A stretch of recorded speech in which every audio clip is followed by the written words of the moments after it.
Magandang umaga sa inyong lahat. Happy New Year sa inyong lahat.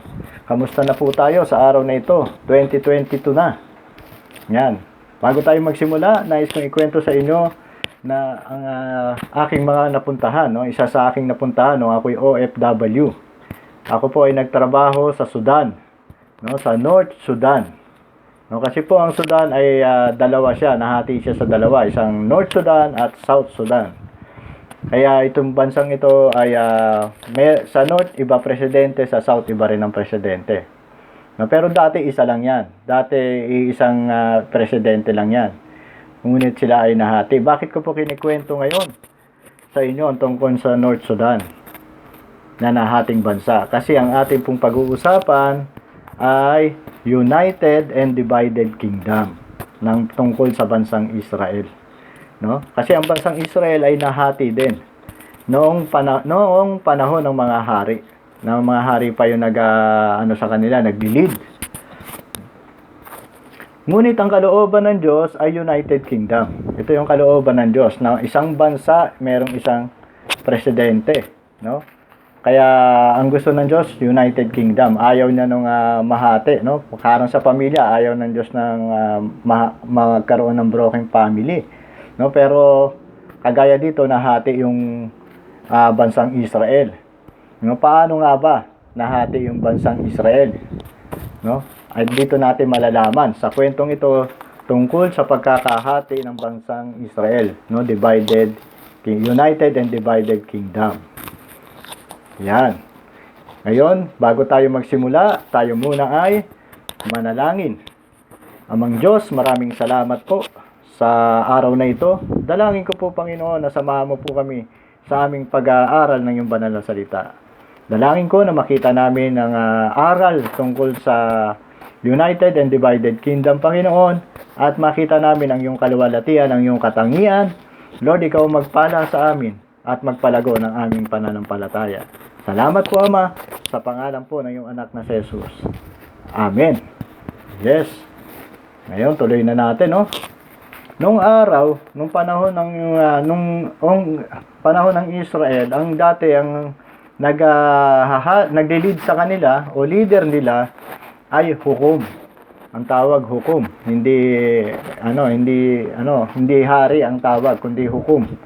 At itong mga hukom na to, isa sa naging hukom ay si Samuel, no? Samuel is the last judge and the first great prophet in Israel. No, siya yung huling hukom, no, na nag-lead sa Israel. At siya rin siya rin ay isang propeta. At itong si Samuel, habang buhay siyang nanungkulan bilang hukom ng Israel, no? Iba po yung hukom sa hari, kasi ang hari, pag tinawag mong hari ang leader, yan ay kingdom. Pero pag hukom, hindi po kingdom. Okay po? Kaya makikita natin dito nagli-lead hukom sa pangunguna ng Diyos. Nung unang kanilang kasaysayan, no? Yan, nung matanda na si Samuel, ang ginawa niyang hukom dahil matanda na siya, yung kanyang mga anak na lalaki, yung dalawa niyang anak na lalaki na si Joel at yung isa si Abias, no? Nagsilbi silang hukom. Ngunit hindi sila sumunod, no? Sa halimbawa ni Samuel, hindi sila naging mabuting hukom. Sila ay naging gahaman sa salapi, tumanggap ng suhol, at hindi pinairal yung katarungan ng kanyang mga anak na pinili niya para pumalit sa kanya bilang hukom. Dahil dito, yung mga Israel ay pumunta kay Samuel at sinabi sa kanya, matanda na kayo, hukom na Samuel. At ang inyong mga anak naman ay hindi naman sumunod sa inyong mga yapak. Hindi sila naging mabuting hukom. Kaya ipili nyo na lang kami ng isang hari na mamumuno sa amin tulad ng ibang mga bansa. No? Gusto nila hari na. Ayaw na nila yung hukom ang maglilid sa kanila, no? Sa pangunguna ng Diyos. Ang gusto na nila magkaroon ng hari at gusto nilang gumaya sa ibang bansa, no? Na maging king, na hari ang maglilid sa kanila. Yan, ngayon, sinabi ng Diyos kay Samuel, pagbigyan mo yung gusto nila, bigyan mo sila ng hari kung yun ang gusto nila. ay dahil hindi naman ikaw ang tinakwil nila, kundi ako. No, kaya binigyan na sila ng hari. At ang unang haring ibinigay sa kanila ay si Saul, na anak ni Kis. No, isang lalaking mula sa lipi ni Benjamin. Yan ang kanilang unang hari na binuhusan ni Saul ng langis, kasi pag hari binubuhusan ng langis bilang pagtatalaga, no, sa leader. Ayan, si Saul naghari siya sa loob ng 40 taon. 40 years siya naghari. No, matagal din 'yon, bino 40 years, no? At siya nga ay pinili ng Diyos at ginamit si Samuel. Ngunit dumating ang time na nakita ng Diyos na hindi naging maayos ang paghahari ni Saul. Kaya itinakwil siya ng Diyos bilang hari. At pinalitan siya ng Diyos ng ibang hari. Sinabi niya kay Samuel, itinakwil ko na si Saul. Kaya pumili na ako ng ibang haring papalit sa kanya. Kaya pumunta ka sa bahay ni Jesse dahil pinili ko yung isa sa kanyang anak upang pumalit kay Saul na maging hari ng Israel. No? At ang pumalit niyang ito, yung pangalawang hari ng bansang Israel, ay si David. Siya ang pinili ng Diyos. No? At ito ay pinuntahan ni Samuel at binuhusan ng langis na siya na ang papalit kay Saul. Yeah. Ngayon, si Haring David naman ay naging maganda yung kanyang paglilingkod bilang isang hari, no? Naging maayos siyang hari. Kaya hindi siya pinalitan ng Diyos. Pero naglingkod din siya naging hari din siya, ganun din, parehas din kay Saul, no? 40 taon na siya ang naging leader, naghari doon sa bansang Israel. Yan. Ngayon, pagkatapos ni David maghari ng 40 years, no, nakita na natin si Saul 40 years na nag-reign, tapos si David na sumunod 40 years din na nag-reign. Ngayon, na sumunod naman kay David etong kanyang anak na si Solomon. At ito ay inappoint ni Haring David. Yan, tinalaga niya yung kanyang anak, no, na maging hari ng Israel. At yung ganun din, no, naghari din si Solomon sa loob ng 40 taon. No, kaya bali tatlo sila, si Saul 40 years, si David 40 years, si Solomon 40 years din siya na naghari sa bansang Israel. At naghari sila doon sa tinatawag natin na period na United Kingdom. No, iisa lang yung hari ng isang bansa ng Israel. Yan, iisa lang ang hari. Sila lang yung isang lang, hindi pa nahahati nung panahong ito. Okay. Ngayon, ano naman ang naging paglilingkod ni Haring Solomon, na anak ni David?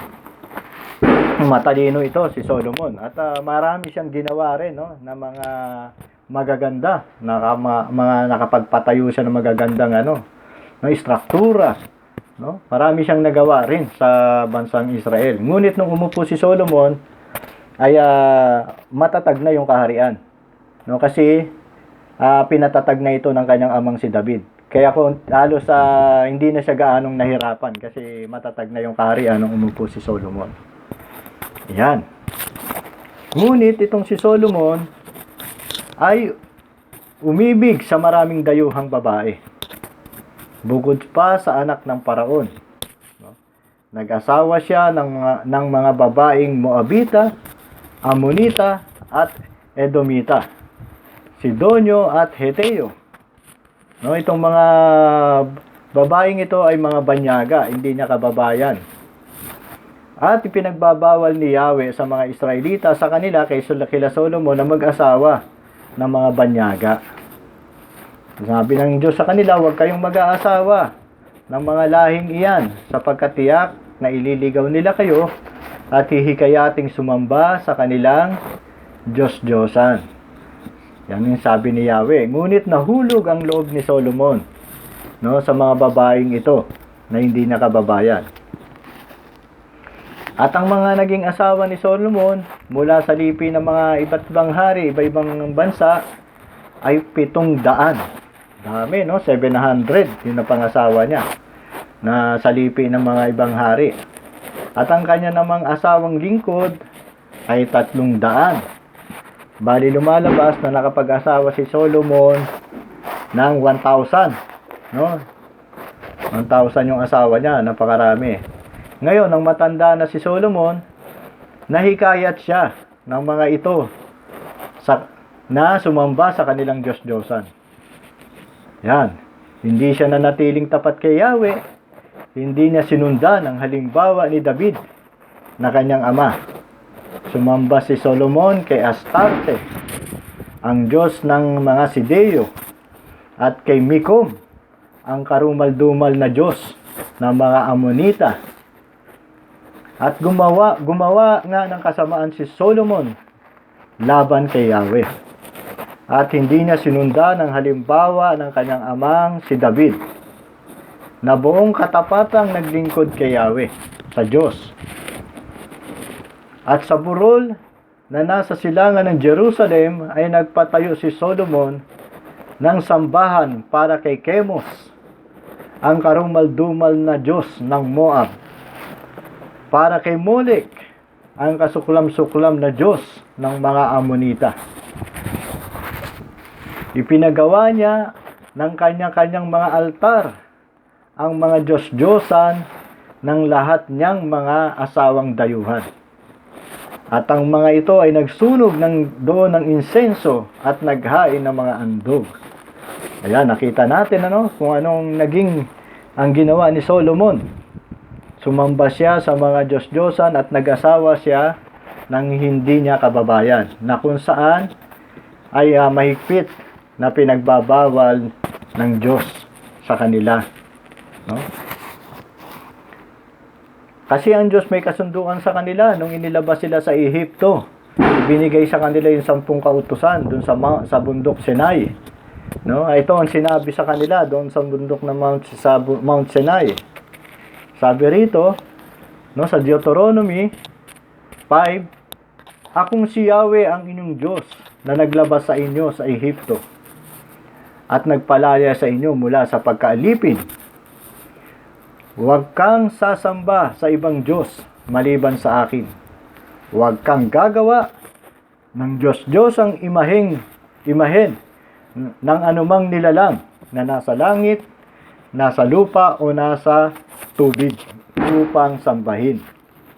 Huwag mo silang yuyukuran ni sasambahin, sapagkat akong si Yahweh na iyong Diyos ay mapanibughuing Diyos. Ang kasalanan ng magulang ay sinisingil ko sa kanilang mga anak hanggang sa 3 at 4 na saling lahi. Ngunit ipinadarama ko ang aking pag-ibig at pagkalinga sa libu-libong saling lahi ng mga umiibig sa akin at tumutupad ng aking mga kautusan. Yan yung nilabag niyang kautusan ni Solomon. No? Ito yung kanilang kasunduan nung inilabas sila sa Ehipto. Na huwag silang sasamba sa Diyos-Diyosan. Huwag silang gagawa ng ibang Diyos at huwag silang yuyuko. Huwag nilang yuyukuran yun. Dahil ang naglabas sa kanila sa Ehipto ay Diyos na makapangyarihan. Kaya dahil dito nagalit si Yahweh kay Solomon dahil sa ginawa niyang ito. 2 beses nagpakita sa kanya si Yahweh at pinagbawalang siyang maglingkod sa mga Diyos-Diyosan. Yan, nagbigay ng warning ang Diyos sa kanya nung sumasamba siya sa Diyos-Diyosan. 2 beses, no? Nagpakita ang Diyos sa kanya. Winarningan siya, huwag kang sumamba sa Diyos-Diyosan, itigil mo na yan. Ngunit hindi siya sumunod sa Diyos, kay Yahweh. Kaya nga't sinabi nito sa kanya, dahil sumira ka sa ating kasunduan at sinuway mo ang aking mga utos, aalisin ko sa iyo ang kaharian at ibibigay ko sa isang lingkod mo. Aalisin niya sa kanyang lahi yung kaharian, no, yung paghahari sa Israel. Aalisin niya sa kanya. Ngunit, sabing ganun ng Diyos, alang-alang kay David na iyong ama, hindi ko gagawin ito sa panahon ng paghahari mo, kundi sa panahon ng paghahari ng iyong anak. No? Isang lipi lamang ang ititira ko sa kanya, alang-alang kay David na aking lingkod. At alang-alang sa Jerusalem ang lungsod na aking pinili. Yan, no? Dahil sa kasalanan ni Solomon sa pagsamba sa Diyos-Diyosan, ay sinabi sa kanya ng Diyos na aalisin ko na sa lahi mo yung kaharian. No? Well, hindi ka na maghahari. Ngunit, sabing gano'n, dahil alang-alang kay David, no? So, na iyong ama, dahil si David ay naglingkod ng tapat sa Diyos, at inaalala ito ng Diyos, kaya alang-alang sa iyong ama na naging tapat, ay ititira ko sa iyo yung isang lipi, no? Hindi ko tuluyang aalisin sa iyo. Magtitira pa rin ako sa iyo ng isang lipi para maghari pa rin siya sa kalahati ng bansang Israel. Pero hindi niya na mahahawakan yung buong Israel, kundi yung kalahati na lang. No? At nangyari nga, may lumaban nga kay Solomon na isang tauhan niya. Ito nga ay si Jeroboam. Yan, Jeroboam. Ang pangalan, letter J ang umpisa. Ang lumaban sa kanya, si Jeroboam. Ngayon, ang anak naman ni Solomon, kasi nakakalito, no? Kasi ang anak ni Solomon, ang pangalan, Rehoboam. No? naman, Rehoboam. Ito yung ginawa naman ni Solomon na hari na papalit sa kanya. At sabing gano'n ng Diyos sa kanya, sa anak mo, doon na mahati yung kaharian kay Rehoboam.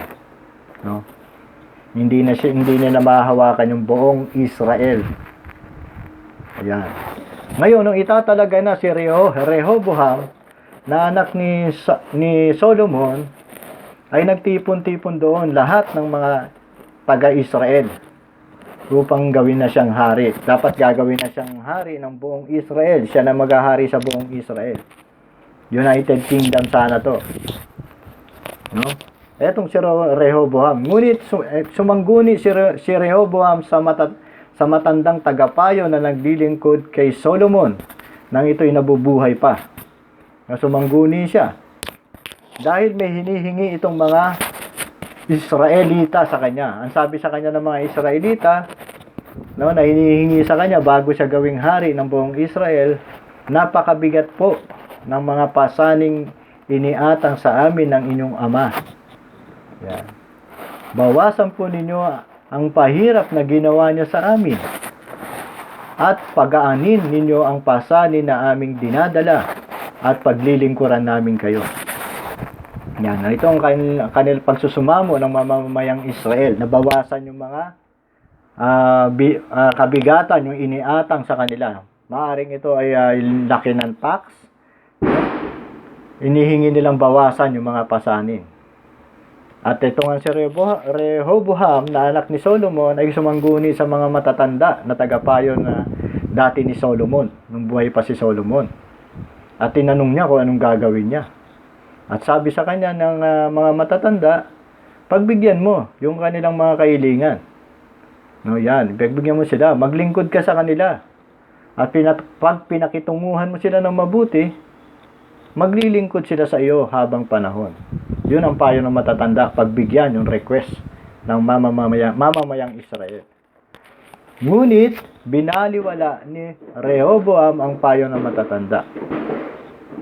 Sa halip, nagtanong siya sa mga kababata niya na ngayon ay naglilingkod sa kanya. At ang sinunod niya, yung payo ng mga nakababata.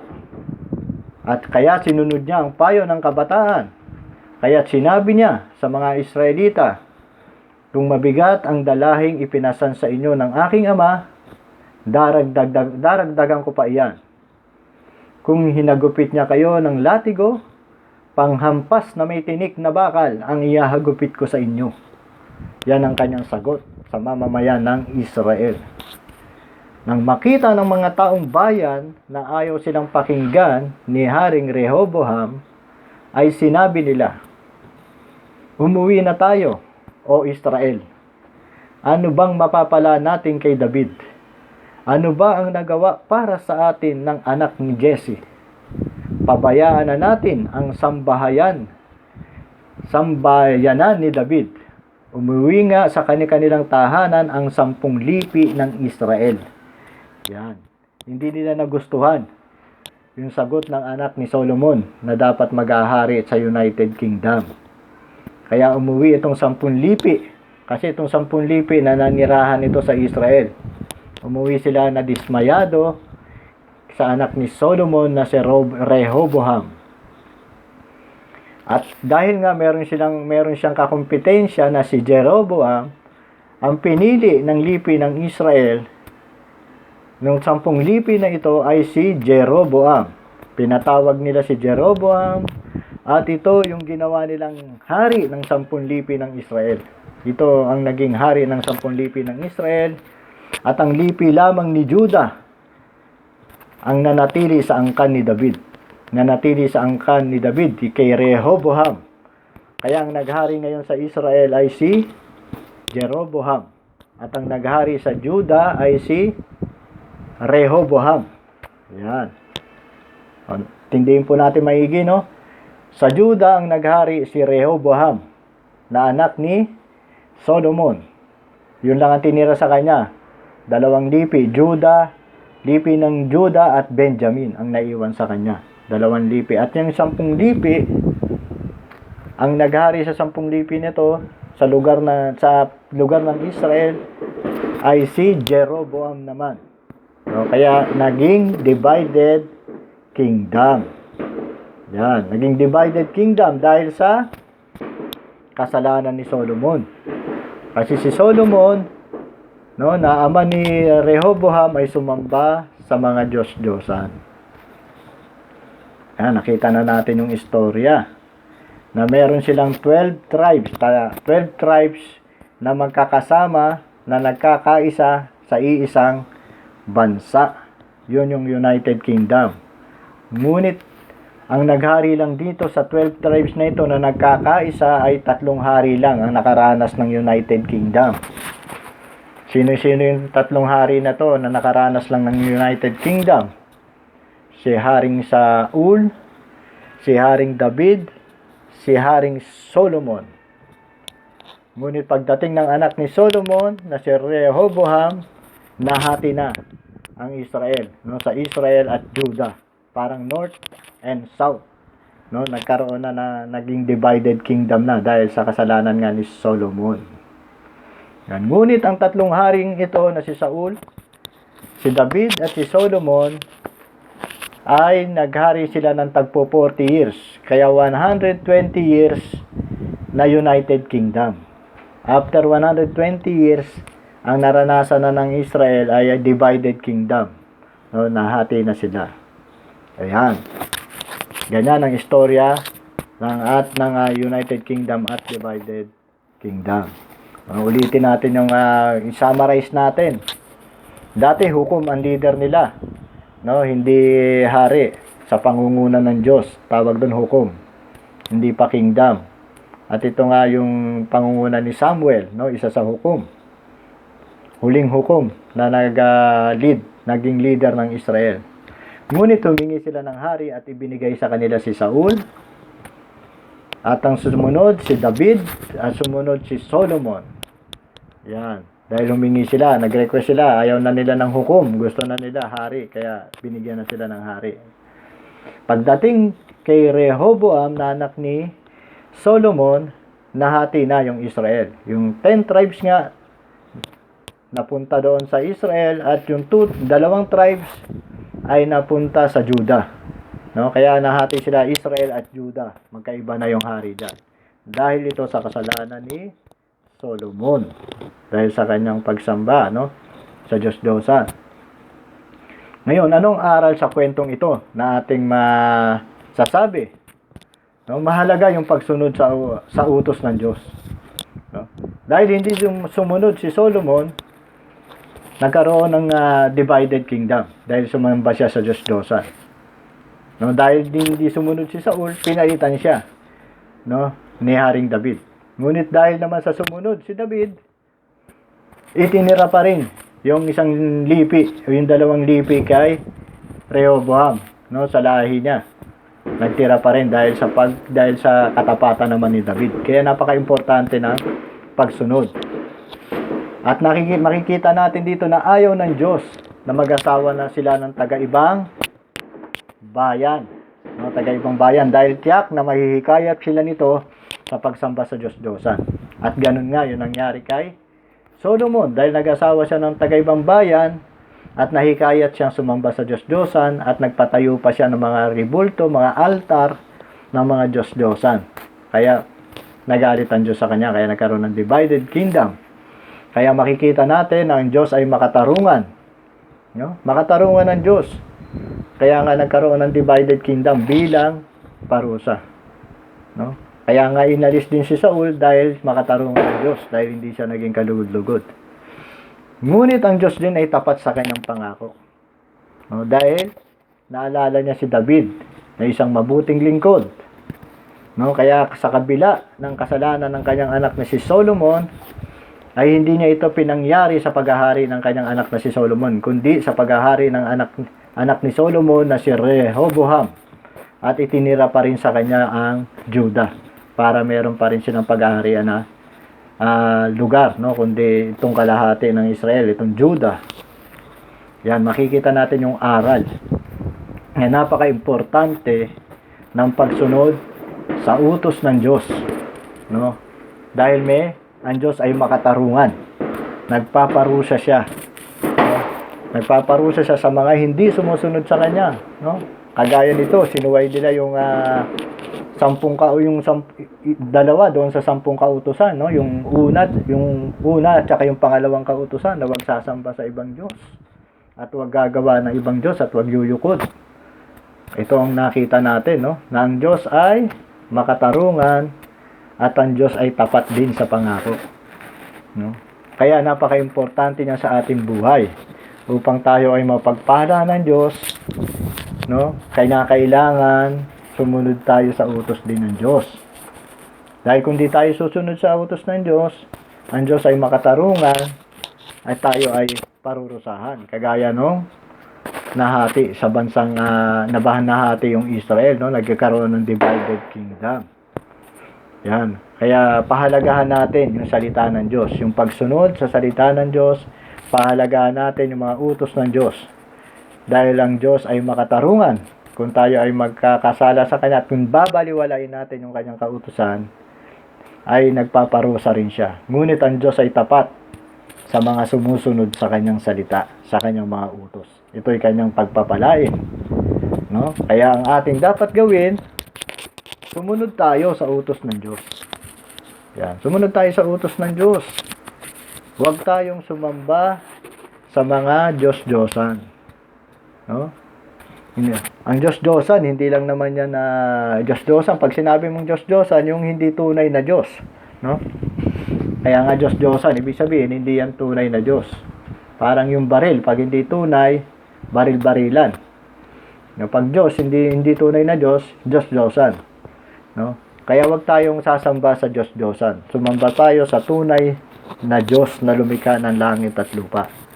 No? Sundin natin yung una at pangalawang kautusan sa 10 kautusan para tayo ay pagpalain ng Diyos. No? At ang Diyos-Diyosan, hindi lang yan ribulto. Pwedeng maging Diyos-Diyosan natin salapi, pera. No? Kung pinahahalagahan natin yung pera ng higit sa Diyos. Yung ating sarili. No? Kung pinahahalagahan natin ang ating sarili ng higit sa Diyos, na parang tayo na yung nagiging Diyos at ito na yung ating sinusunod. No? Kung ano lang yung gusto natin. No? Kahit sinasabi ng Diyos na masama yan, sinusunod mo pa rin yung sarili mo, ginagawa natin Diyos yung sarili natin. Dapat ang gawin natin Diyos, ang Diyos na tunay na Diyos. No? Kasi pwede rin tayong sarili natin, pwede rin maging Diyos-Diyosan yung sarili natin. No? O kaya yung ating yung inyong mga girlfriend, no, kung mas mahal mo yan kaysa sa Diyos, ano man bagay na pinapahalagahan natin, no, na humihigit pa sa pagpapahalaga natin sa Diyos, ay nagiging Diyos-Diyosan. Kaya dapat ang number 1 sa atin ay ang Diyos na lumikha ng langit at lupa. No, hindi yung ating sarili yung number 1 sa atin, no? Hindi yung pera natin.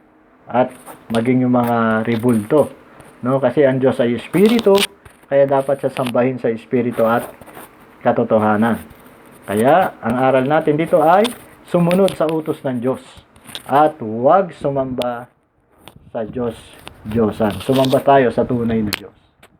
Amin po ba? Okay. Tayo ay manalangin. Nais kong manalangin sa oras na ito. Yes. Mag-pray tayo na nagkakaisa. Panginoon Diyos, maraming salamat po.